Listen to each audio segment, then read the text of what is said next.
Today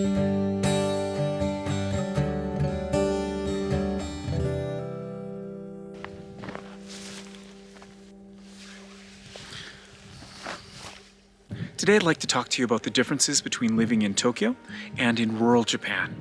I think I'm pretty well positioned to talk about that because I've spent 10 years living in Tokyo and another 10 years living here in Iwate Prefecture, which is what they say in Japanese, inaka, basically countryside, rural Japan.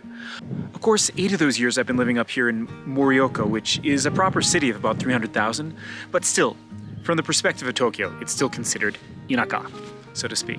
I did for 2 years live on the edge of a small town called Hanamaki, where I was literally in the mountains about 8 kilometers, 5 miles from the nearest convenience store.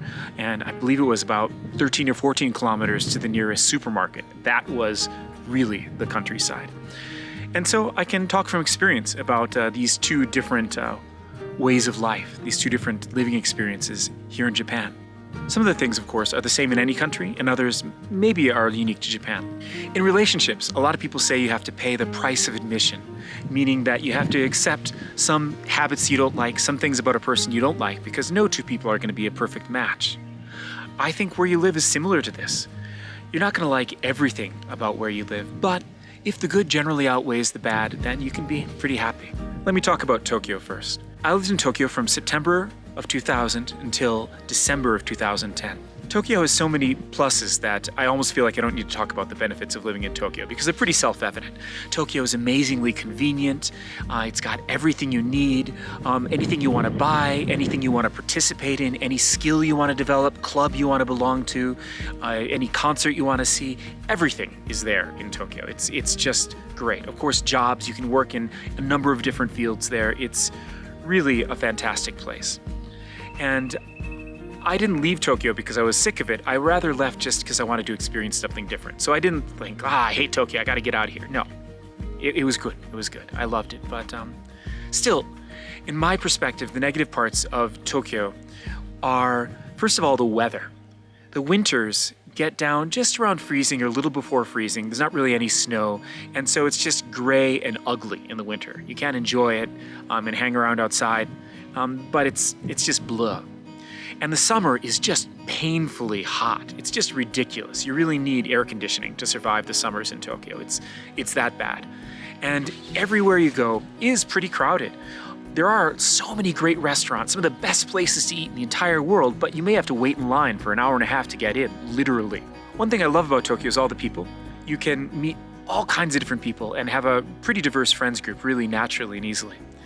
However, in Tokyo, it's a big city and it's pretty spread out, and most people travel around by the trains, and so you kind of have to pay attention to the time in Tokyo a lot more than in smaller places. Last train is around midnight, pretty early in Tokyo, and so whatever you're doing, you've got to plan for that, and any event has got to break up pretty early, unless you're planning on hanging out until 5 in the morning when the trains start up again.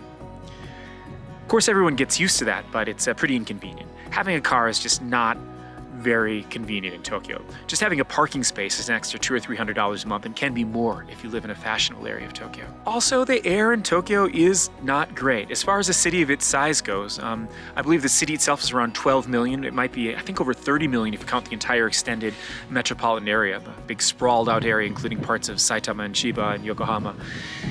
Still, the air is not great. The air is not great. It's not as polluted as a lot of other big cities, but still, it's kind of polluted.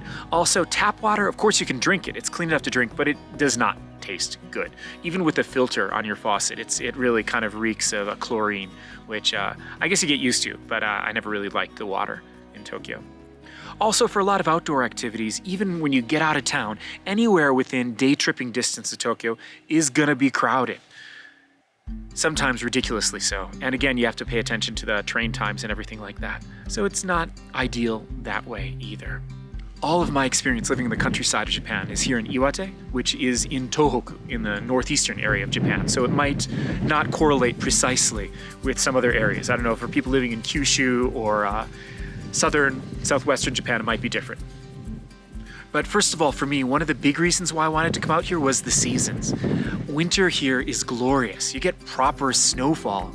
You can ski, snowboard, go snowshoeing. It's just wonderful. I'm from Wisconsin, and if I don't have a good solid snowfall several times in winter, I don't feel right. And so I love the winter up here. Also, the summer is really comfortable. It's not painfully sticky, sweaty, humid, hot like it is near Tokyo. It's maybe it gets that way for a week or two, but generally speaking, it's really nice.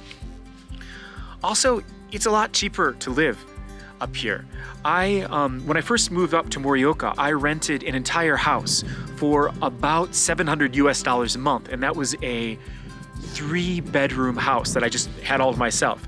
Now, in Tokyo, for a 3-bedroom apartment, I was paying about $1,500. So for less than half the price, I could have an entire house, and I didn't have to worry about noise because the other houses are a decent distance away. It was just much better. Any apartment you're living in, whether you're in a smaller town or a bigger city, you can really hear everyone around you. It's really loud, and you might get yelled at. You might have people banging on the wall, being angry at you for making noise or calling the police on you if you're having people over. It happens. And even if you're really quiet, you may hear your neighbors snoring. I have some friends who live in apartments, even in Morioka, as well as in Tokyo, and they sort of suffer from knowing exactly what their neighbors are doing all the time, sometimes in ways that no one should have to know. Almost 6 years ago now, I bought a house. So I bought a rather large house that I use right now for my Airbnb. And buying that at the time, the exchange rate when I bought it, it was $143,000. That's really cheap. And it's a pretty big place. And I've even got a garden. I've got room to park 4 cars if they're not too big, 3 cars if they're sizable. And it's a large place. There's a number of rooms. I've got, I think, 9 or 10 rooms in the place I bought. I got a great deal. It's old, it's about 35 years old, but it's well made and it's gonna last. Whereas in Tokyo, I remember looking at houses just out of curiosity, but a small, narrow house that's 3 stories tall because, it's kind of narrow, where you open the window, you can reach out and sort of touch the house next door. That was about $400,000 in Tokyo, and not even in a fashionable area, just in a kind of convenient area. So housing in Tokyo, if you want to have a house and not a used condo, is pretty expensive, whereas that's very affordable up here in Iwate. In fact, if you want to live out of the city, Hachimantai, which I love, I'm technically in Hachimantai right here, up in this mountain. Hachimantai has a lot of log cabins and places that people built in the 90s and late 80s as second homes that are now empty and for sale. They need renovation work. You could buy a decent-sized house for like $30,000 to $50,000 if you didn't mind living in an inconvenient place. Another thing about living out in the countryside that might be good or bad depending on who you are is that everybody knows who you are. I don't know if this is a plus or a minus. There's a phrase in Japanese, "warui koto dekinai." Can't do anything bad because everyone is watching. The eyes are on you and people see you everywhere and kind of talk about you. So I guess that's kind of a bad, but at the same time, it's really friendly too. And I actually like knowing people everywhere I go. I'm from Madison, Wisconsin, which is also not a big city. And so when I was in Madison, everywhere I went, I saw people I knew. And it's not so different from that, really. And yeah, it's fine. Also, I like here sort of the opposite of having to worry about the last train. If you're out hanging out with your friends or having a game night at your house, not everybody has to run home at 11 or 11:30 to catch the last train. People can often walk or bicycle home, or if they're not drinking, people have cars and they can drive home anyway, which is, again, a positive or negative thing depending on what you think.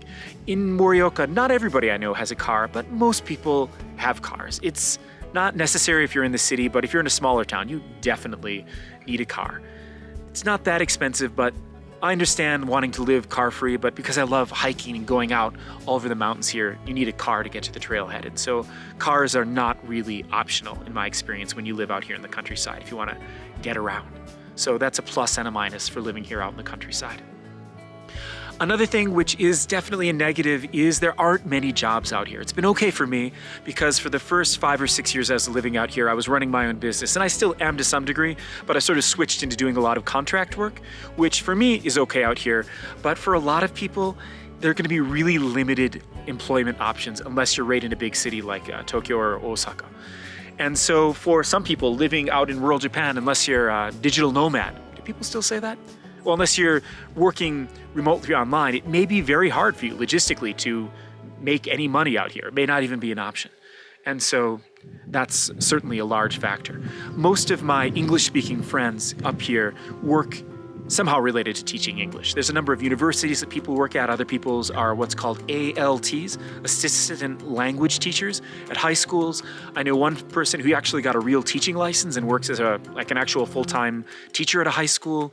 Other people's own their own conversation schools or work at conversation schools. But 95% of the English-speaking friends I have do something related to English. And so there aren't that many options for other jobs. Whereas in Tokyo, I knew a number of people who were programmers, graphic designers, working in the financial industry, headhunters. I knew people in Tokyo doing all kinds of jobs who were from international backgrounds, where that's not really so possible up here.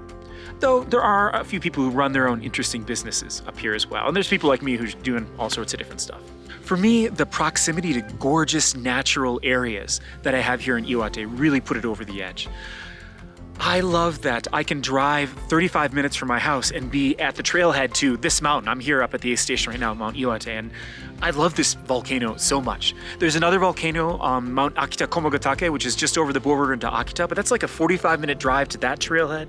I can get to either coast really quickly, and a lot of these stunning, beautiful places are just empty, like where I am right now.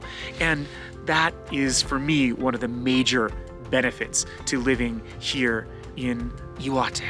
It's just great. Also, the food, I have to say, in Iwate is just amazing. Most grocery stores have a little farmer's market section where you can get fresh, local, seasonal vegetables. You can do that kind of in Tokyo, but not as easily. And not as fresh vegetables, I don't think. And so I can often go even to my local grocery store and get stuff from just the countryside right around the city. And I love getting fresh, seasonable, delicious vegetables. Also, it's easy to have a garden. For me, that was a big thing. Now that I own a house, I've got a decent sized garden. I'm growing lots of asparagus, green beans, all sorts of raspberries, blueberries, chili peppers. And it's just great to walk out in my garden, pick stuff, fry it up for breakfast. It's a luxury that's not really possible for most places in Tokyo. So in terms of jobs, things to do, community, there's less options up here, and it is less convenience to need a car. But for me, I'm willing to pay this price of admission to enjoy having a large house, a garden, and being able to come out to places like this. And I like, in a way, being able to discover places that I feel like aren't well known, because I love sharing them with you. And I feel like that would be more difficult to do in Tokyo. All right, it's starting to rain. I should probably get down off this volcano before it gets too late. Talked for long enough. If you don't follow me already on Instagram, my Instagram ID is Quinlan, and I'm GoNorthJ on Twitter. If you like what I'm doing and want to see monthly drone videos and some other things I upload, please consider supporting me on Patreon. I really appreciate it. Ask me in the comments any questions you have about any particular differences between living in Tokyo or in a regional area, and tell me what your experience is if you live in Japan or any other country. Ooh, the wind's picking up. I better get going. Thank you so much for watching, and I'll see you on the trails.